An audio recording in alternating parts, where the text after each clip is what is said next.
what's like the most nastiest aggressive recreational? Like just describe what is he doing? Because there are like different type of recreations, right? And today we want to try to make adaptations with different type of recreations. But first, like what's the most nasty recreational you're facing at the tables? In my opinion, it's those that donk really high frequency, min bet and also pot bet donking as well. Okay, so a lot of pot and min docking. You really have problems with the min donkers? No, not really. They're just more of a, it doesn't play well versus my personality. So it's more of a personal problem than it is a an overall problem. If on a day where I've got patience, it's fine. On a day where I don't, I end up doing some stupid shit. Okay. Interesting. Same thing for me. Same thing for you. Okay. Yeah. That's really some kind of mindset problem. It's some kind of like entitlement tilt or something like this, right? So actually it's nice. Like someone is leading, you know, he's a recreational, you know, you will like earn a lot with him long term. So actually we should be happy and not be upset and angry. But yeah, okay. I also think especially the recreations who love to pot donk are quite nasty. Exactly that. Pot. Okay. Good. So noted. Royston, you wanted to say something? The guys that make bigger raises pre-flop. Okay, big raises pre-flop. How big? Like 3x or more. Mm-hmm. Big raises, 3x or more. Yes. Only pre-flop problem? Like what kind of problems are you facing here exactly? Most of the guys that use a bigger sizing pre-flop will also use increased sizings post-flop, and then a lot of the times on the flop we have to decide are we going or not, because the SPR is way lower. Okay. So then you don't really know what kind of hands you should defend, or is it just like a bad feeling while playing? No, just most of the time we don't flop top pair, and when they just 3x pre-flop and pot the flop, and we have like king high, yeah, what can you do? Yeah, nothing. Yeah, just so fold it's bleeding time, right? Yeah. Okay. Yeah. Okay. Good. Someone else? What I don't like is these guys which are super sticky and they just have a antenna or something like this when they see some weakness. Just like when you check, you just get the put on the river or something like this. Okay. So sticky opponents. Yeah, it's also kind of aggression, I think, when you're sticky because you're not giving up, right? Yeah. Okay. Yeah. One thing I want to say here is, like, this is like the best thing ever, right? Sticky recreationals. Because what do we really don't want to do with recreationals? Like, someone, please? Bluff. Yes. So we don't want to bluff recreationals, at least not in big pots. That's something we never want to do. Please never try to fold out the recreational of a pair. And I don't mean top pair. I mean any pair. Okay? Don't try to fold out the recreational of a bottom pair, mid pair, or whatever.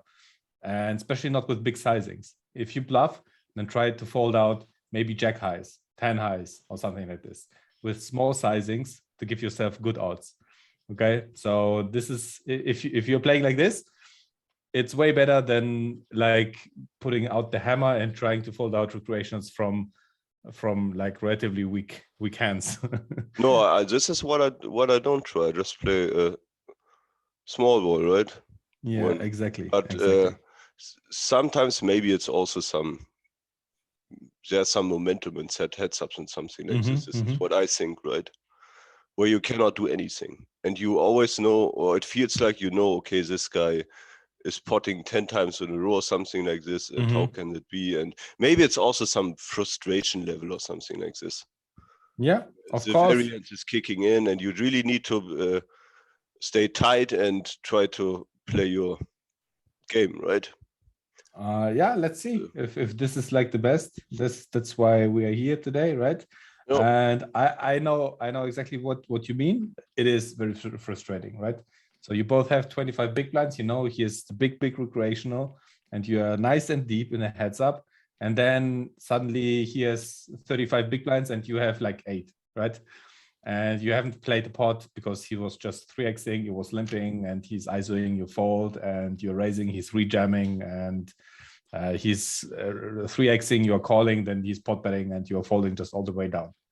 And then you are getting, I don't know, you're getting pocket 5s, you're jamming and running into 7s, and the game is over, right? It's very frustrating, but this happens. This happens, so we can just try to play our best and make the right deductions, so that in the long term we'll win quite a lot of money with these players as well. Okay, so that's already pretty good. So let me open a sticky note. Where is it? One final thing I wanted to mention as well is, in my opinion, yes, it might just be a personal opinion, but I think recreationals are really, really good at applying pressure on the river. Okay. So I played some 10s this week, and the pool overall on Winamax was incredibly aggressive. Incredibly recreational, but incredibly aggressive. Yeah, I see it. I see it on the 5s as well. Yeah, and there was countless spots on the river where I just felt so lost, and it almost felt like every call with value was like a punt call. And like some of the showdowns I saw were really, really shocking because they were bluffs. But of course, you get into that mindset, and then the next time you call it's like the stone cold nuts. So I found it really, really hard to find or diversify like the correct calling range on the river versus them, just purely because it was nuts. And I suppose when you're playing like 4 or 5 tables and you get heads up, makes it incredibly difficult, because when you're playing regs heads up, if you like 4 tabling, generally it's similar styles. But versus recreationals, you've got like one guy donking, one guy like 3xing, one guy like pot, and they play so differently. It's incredibly hard to maintain composure and play accurately in all of those games. Yeah, of course, I agree to that. It's hard to come up with a tailored solution, especially when you're multitabling. What I would recommend in this case is playing more like the zero style. Like if you already have like 2 heads ups or something, and you used to play like 4 or 5 tables, then just don't open another table when you have especially the heads ups with the recreations, right? And try to finish them, and then you end up with the heads ups just playing like 3 tables, right? Yeah, just for a short time you're playing like 4 or 5 tables, and then you end up playing 3 tables, maybe 2 tables with the recreationals. When they are over, you can open your 5 tables again. This will decrease your table hourly a little bit, right?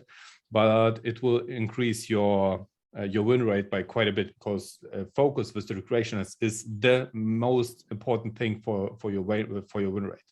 Yeah. We are not winning anything with regulars. It doesn't really matter if you're playing like +2 chips or -2 chips with a regular.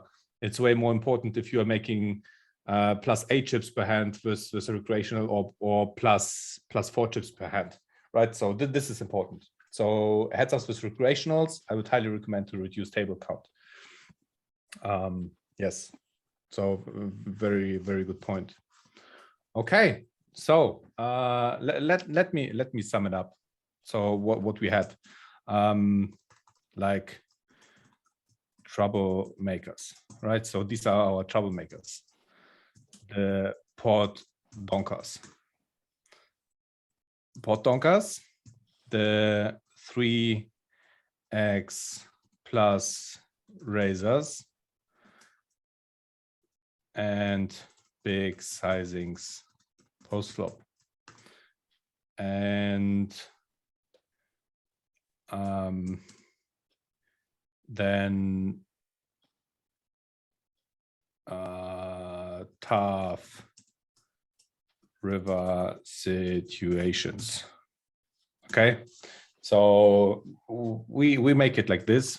I don't know if we are coming to this topic, because I would say still overall they are under bluffing, and we shouldn't be. Very often this is just, if you see a lot of bluffs, it's just like lucky that you saw a bluff, right? So weird to say it like this, but in the end, it is more or less like this. Recreationals or overall population are still under bluffing with on raises, etc., and on third barrels. It's so wouldn't go too crazy about this. But it is very, very important to know how to play with donkers, especially when they are using big sizings, but not only post flop. But what many people or players are not doing is to also make adaptations pre-flop, right? So if someone is donking a lot, then we should change our range. And yeah, we will come to this.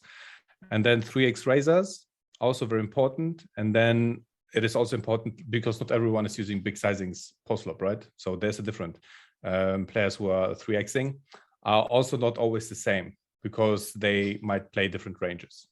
And okay, so I would say let's start. I wanted to make it today a little bit more practical, and I marked a couple of hands so that I played on the fives, and also show 1 or 2 examples. Okay, where is it? Market hands. And so 3x. Is it here? Which one is the first? Okay, so first let me adjust the come on. So like this. Okay, so you see everything? Yes. Okay, so first player, recreational, here on the left side, you see he's limping and he's going for a 3x. And this is very, very important. So there are opponents who are always 3xing, and then there are opponents who are doing everything, right? They are open jamming, they are limping, and they might also min raise or 2.5x. Like they just do more or less random things. Now the question is, if you see an opponent like this who has overall a VPIP of 50% from the button, and you see he is also limping, and suddenly he's going for a 3x. Like, what do you think about his range? Stronger, so you have to be incredibly careful how you react to this. Okay, what is stronger?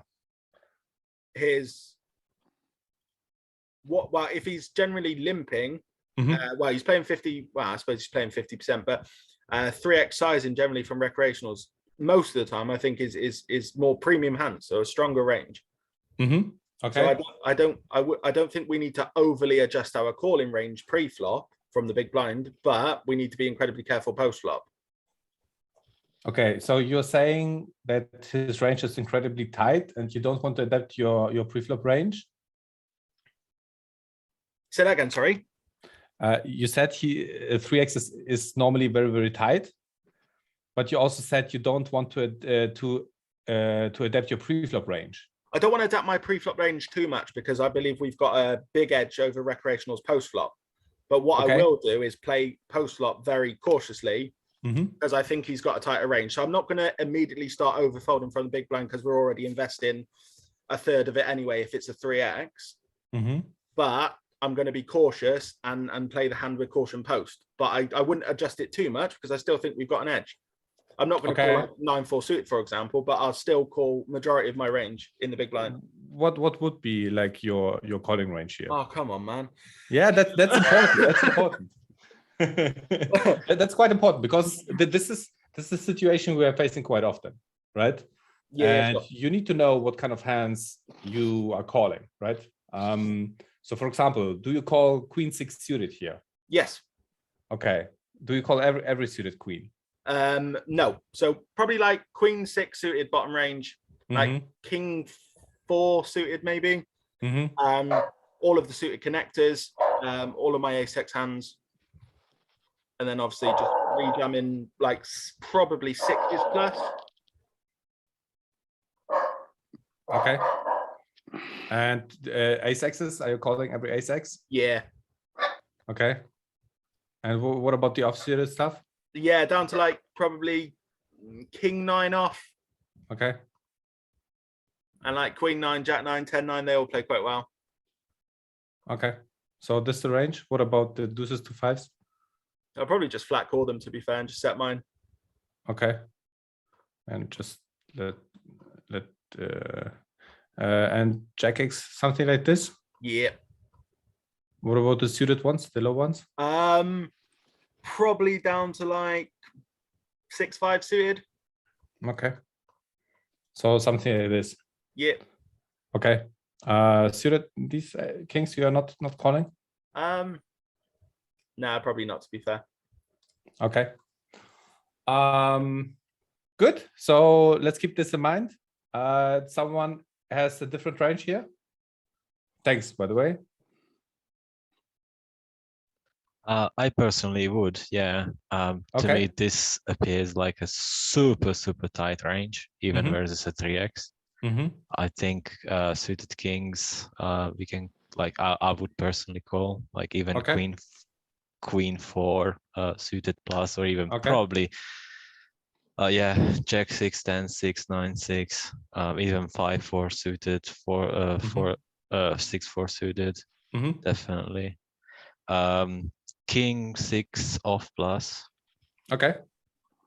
Yeah, I think queen 8, jack 8, even like that. Like, yeah, 8x, 8x is maybe down to 8-7 off, 7-6 off, but Okay.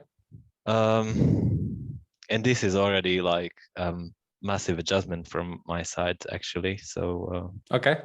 yeah, but to be honest, I see myself calling even like all queen suited queen X as well. So yeah, Okay. I don't know. Well, yeah, it's like player dependent, but yeah.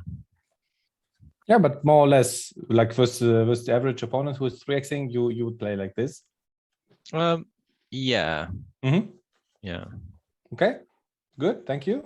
Someone else wants to tell his range? I will be more tight. Okay, you would be tighter. Yeah. What would you fold? Maybe I will defend like king 8 suited plus. Okay. Queen 8 suited plus, jack 8 suited plus. 10-8 suited plus. I will fold, I think, A7, Ace8, Ace9 off. You would fold these? Yeah. No, not okay. the yeah. Same like for the king. King 10 plus. I defend king 10 off plus, yes. Okay. And these same, ones here? Same, yeah. Okay. Maybe 10-9, yeah. And yeah, something like this. Maybe not 9-6 suited and 6-4 suited, 7-5. Yeah, something like this. Okay, so a lot of different opinions here. Thank you. What about the small pocket pairs? What are you doing with these? I try bet shove. Okay, always. Okay, good point. Good. One last one. Who wants?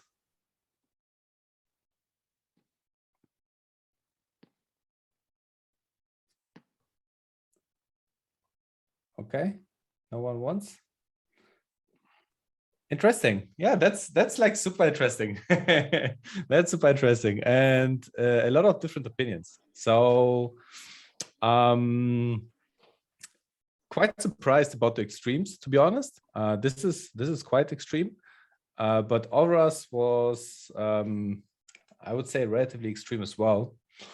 And so can we find out somehow how to what we should defend with the 3x? because we can't really use GTO wizard or something like this, right? Because 3x ranges don't really exist there. So like HRC, HRC, would that work? yeah, I mean, It not will really. work, I think. Sorry? I think it will work. With HRC? Yes. With HRC, you could do pre-flop rejams, for example, right? Yeah, but they are you can, profitable. in beta version, you can create your some kind of GTO ranges. Mm-hmm. Yeah, I don't have the beta version, unfortunately, but I think then you can also do some equity realization, etc. Right? Yeah. So might be a possibility, right?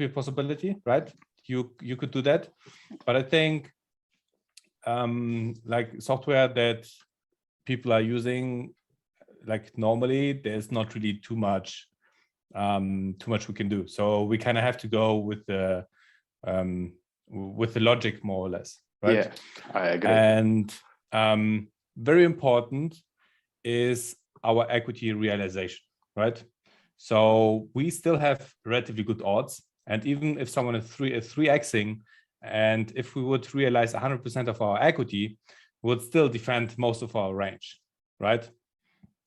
However, it is very important to understand our opponent's range and what is happening with certain hands from our range, right? So when someone is limping normally, and then he's starting to open raise as well, and going for a 3x, and he's mainly limping and just sometimes raising, his range is very, very top heavy and very, very strong.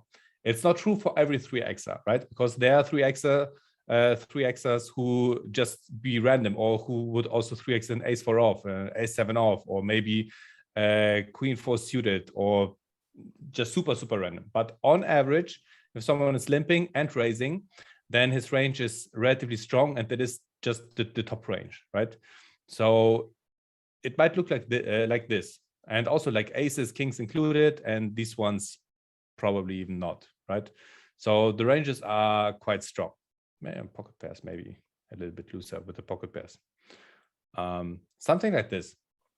Okay, and if you're playing with the range like this, it is very important to understand that some hands perform really, really poorly about this, and will have a really, really poor equity realization. So I think all three ranges have their merit, merits, right? And it really depends how our opponent is playing post flop.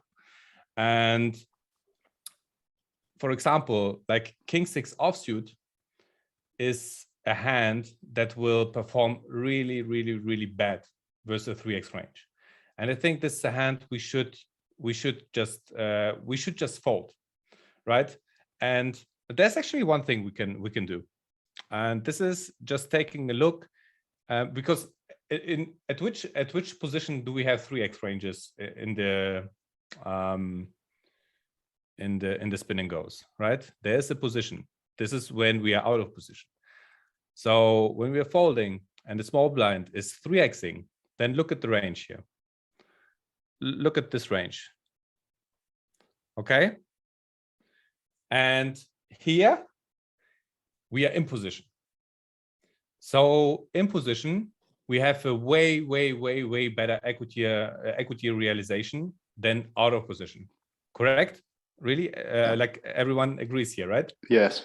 So if you take a look here versus the 3x, a hand like king 5 off, king 6 off, king 7 off are super, super, super marginal calls. And even hands like 9-8 off is relatively marginal with 0.2, and 8-7 0.04. Like even in position versus this weak 3xing range, and this is a weak 3xing range, right? It has the top range in it, but it also has like the weak suited hands and the weak offsuited hands and king 7 off, etc., etc. Like hands with relatively bad playability. So with this range, we are still relatively tight, right? Okay, the odds are a little bit better when we are in the big blind, but we are also out of position. So when you are also facing a total like top heavy range, then we should make some drastic adaptations here.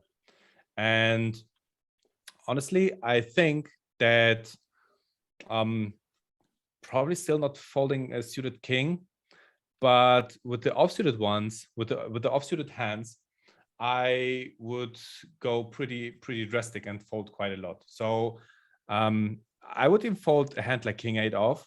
I think I would start defending with the king 9, with some players just king 10 off, like really being tight here. And I would definitely fold 9-8 off, and 10-9 off is for me like the borderline hand to call. And I would definitely prefer a hand like 10-9 off over a hand like ace-6 off, for example. Because ace-6 off, like especially with the players who are using big sizings, what do we need? Like what do we need to, like what ability our hand needs with these type of players? It needs a flop of like ace-6x, like a 2 pair. Yeah, like ace-6 is not really flopping too well, right? Yeah. So we can't continue. We can't continue. Like he's 3xing, we are calling, the pot is 6.5 big blinds deep, and he's betting 4 big blinds or more. Like we can't really continue on flops. We will fold most of the time, except we are hitting an ace. And even if we are hitting an ace, like it's not that we are getting like barreled off always with his bluffs, and he will just have a lot of dominating aces as well in his range, right? So it's not even like a great scenario hitting an ace. And therefore, like ace-6 off will realize its equity super poorly, right? So we can just continue when hitting an ace. Maybe when hitting a 6, in some cases, we can't even continue when hitting a 6, because let's imagine the flop is like king, queen, 6, and our opponent starts betting 5 into 6.5. Do you really want to call this? When you expect like a turn barrel almost always? Probably not. So hitting the 6 is very often also not a great thing. So we will continue an ace, and this is just happening in 20-something% of the time. And in the rest, in 80% of the time, we'll just fold.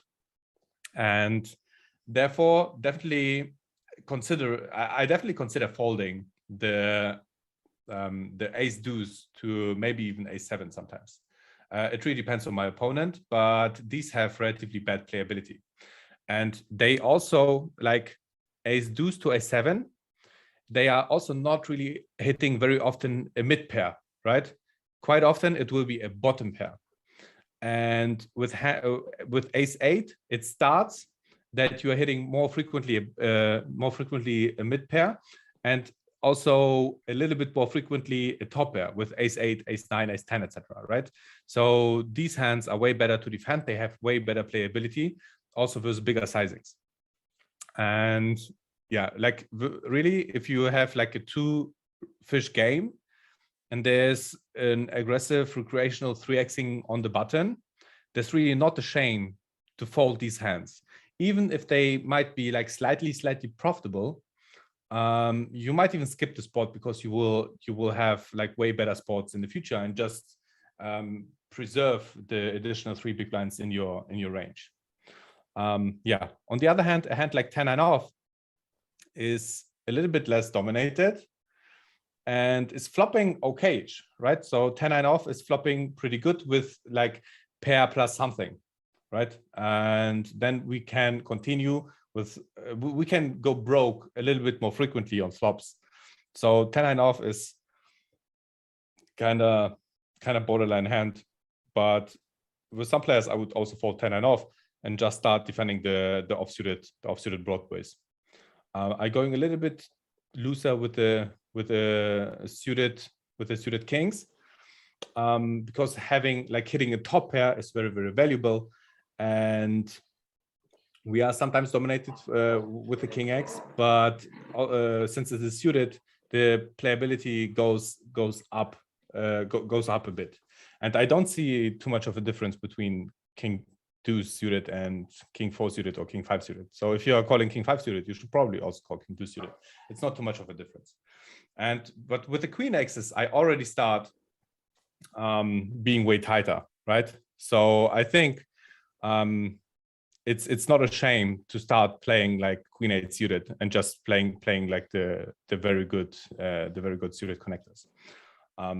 You also have to realize, for example, if someone is raising with 25 big blinds, you probably have the implied odds for the call. However, the shorter your opponent is, for example, someone is 3xing from an 18 big blind stack, and then he's going for big sizings, then the power of these hands go down tremendously. These hands, they want to play deep. They want to stack stronger hands. They relatively rarely, they are super strong on the flop, but they can evolve to a very strong hand, right, on turns and rivers. So if you flat these hands, best case scenario is you're going all in with some kind of strong draw, and you have like 50% equity with your opponent's range. So it's still good calls, but they are not like awesome. You see also like 7-5 suited has a 0.41 for one EV, and it's even worse as Jack 9, for example, right? But still better than a King 8.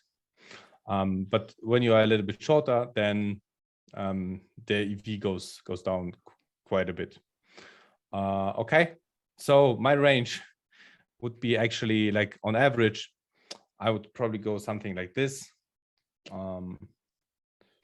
Where is it? Something like this. By the way, I'm also like with the pocket pairs. The problem is if someone is 3xing, then the fault equity is relatively low. It was something around 20-25%, if I remember correctly. Maybe it was 30% with the rejam. And we figured out at one of the coachings that rejamming deuces to 4s is actually not really that great. So I would probably start somewhere at around like 5s or 6s, and just calling or folding with the low pocket pairs. Something like this. Okay, yeah, it is kind of tight.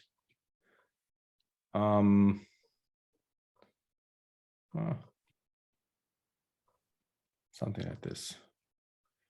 I might even fold the Queen 9, Jack 9 sometimes, but they play fine as well. So you see, it is pretty tight.